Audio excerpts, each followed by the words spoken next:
Tahukah anda, ada manusia yang mencipta alat yang boleh membuat objek jauh nampak dekat? Bukan kamera zoom, tetapi teknologi dari ratusan tahun dahulu. Tokoh penting ialah Galileo Galilei. Beliau menambah baik teleskop awal. Dengan alat ini, beliau melihat langit dengan lebih jelas. Bulan, bintang, malah planet. Yang mengejutkan, beliau menemui bulan-bulan di planet Jupiter. Ini membuktikan bukan semua benda mengelilingi bumi. Penemuan ini mengubah pemahaman manusia tentang alam semesta daripada kepercayaan lama kepada sains yang lebih tepat. Semua ini bermula dengan satu alat optik yang ringkas. Seolah-olah jarak bukan lagi halangan untuk melihat dunia. Tahukah anda, ada manusia yang mencipta teknologi yang membolehkan buku dicetak dengan sangat cepat. Sebelum ini, semua buku ditulis dengan tangan. Ambil masa yang sangat lama. Tokoh tersebut ialah Johannes Gutenberg. Beliau mencipta mesin percetakan menggunakan huruf yang boleh disusun semula, dipanggil movable type. Dengan teknologi ini, buku boleh dihasilkan dengan banyak dalam masa singkat. Ilmu pengetahuan mula tersebar dengan lebih luas. Orang biasa juga boleh membaca. Ini menjadi titik perubahan besar dalam sejarah manusia.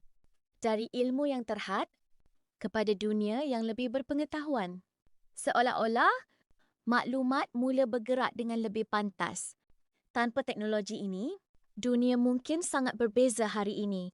Tahukah anda, ada manusia yang mencipta teknologi yang boleh merakam imej sebenar dunia tanpa melukis? Sebelum ini, semua gambar perlu dilukis dengan tangan. Tokoh penting ialah Louis Daguerre.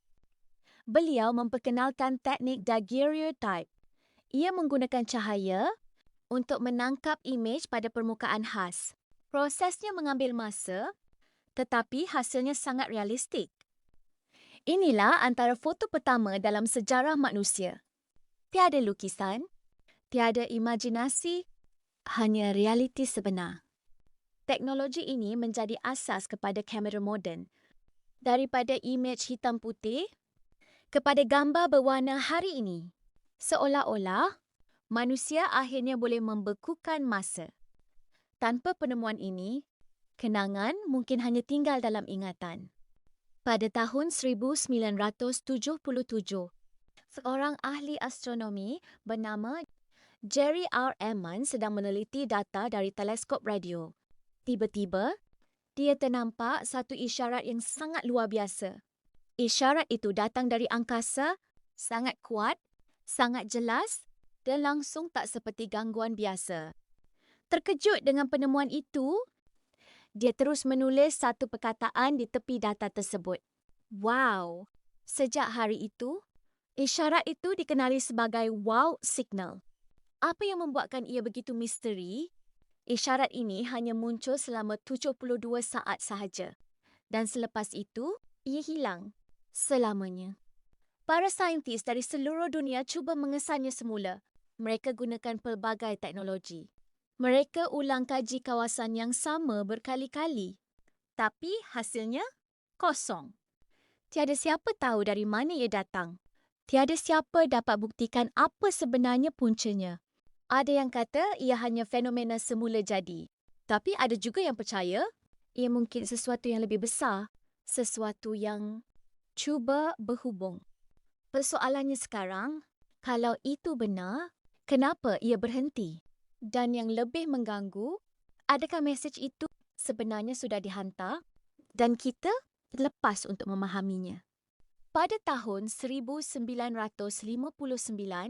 sekumpulan pendaki berpengalaman diketuai oleh Igor Dyatlov memulakan ekspedisi ke kawasan pegunungan bersalji.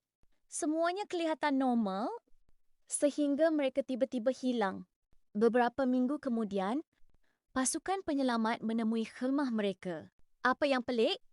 Khemah itu dikoyakkan dari dalam. Seolah-olah mereka melarikan diri dengan tergesa-gesa.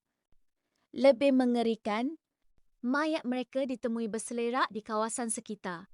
Ada yang tidak memakai pakaian lengkap walaupun suhu beku. Ada yang mengalami kecederaan dalaman yang serius tanpa luka luaran. Dan yang paling sukar dijelaskan, ada mangsa yang lidahnya hilang. Tiada tanda pergaduhan. Tiada bukti serangan haiwan.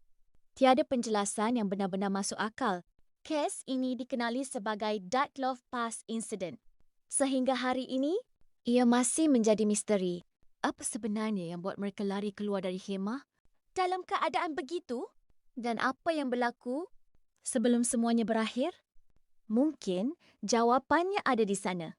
Di tempat yang manusia tak sepatutnya ganggu.